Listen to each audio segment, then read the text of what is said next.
తగ్గామని తలగిరేసిన ప్రతి తల తెక్క వెదవికి దిమ్మ తిరిగిపోయే సమాధానం ఇచ్చారు అధ్యక్షుడు పవన్ కళ్యాణ్ గారు.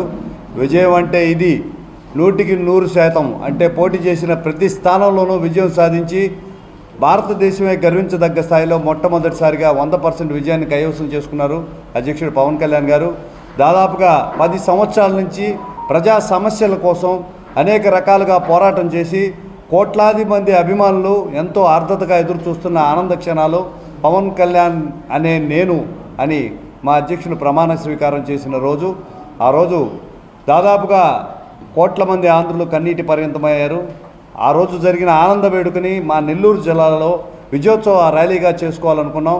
ఈ ఆనంద క్షణాలు ఏవైతే ఉన్నాయో వాటికి మాకు మార్గదర్శకంగా నిలుస్తున్న జాతీయ మీడియా ప్రతినిధి అజయ్ కుమార్ గారి ఆధ్వర్యంలో ఆయన వెసులుబాటు చూసుకొని మంత్రిగా ప్రమాణం స్వీకారం చేసిన మొదటి ఆదివారం అంటే రేపు మధ్యాహ్నం 3 గంటలకి KVR petrol bunk Nellore rural నుంచి జలకన్య బొమ్మ వద్ద వరకు భారీ ర్యాలీ నిర్వహిస్తున్నాం. జనసేన నాయకులు, వీర మహిళలు, జనసేన మద్దతుదారులు, ఎంతో ప్రజా శ్రేయస్సును కోరుకునే చాలామంది సోషల్ వర్కర్స్ అందరూ కూడా ఎదురు చూస్తున్న క్షణాలు.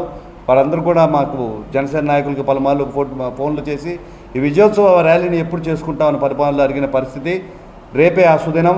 అందరూ జనసేన మద్దతుదారులు, మెగా అభిమానదారులు, అట్లాగే ప్రజల పక్షాన పోరాటానికి సంఘీభావం తెలిపిన సాంఘిక సంస్కర్తలు అందరూ కూడా రేపు మధ్యాహ్నం 3 గంటలకు జరుగు ఈ ర్యాలీలో పాల్గొని మనం విజయోత్సవ సభను ఘనంగా నిర్వహించాలని కోరుకుంటున్నాను. జై జనసేన, జై హింద్.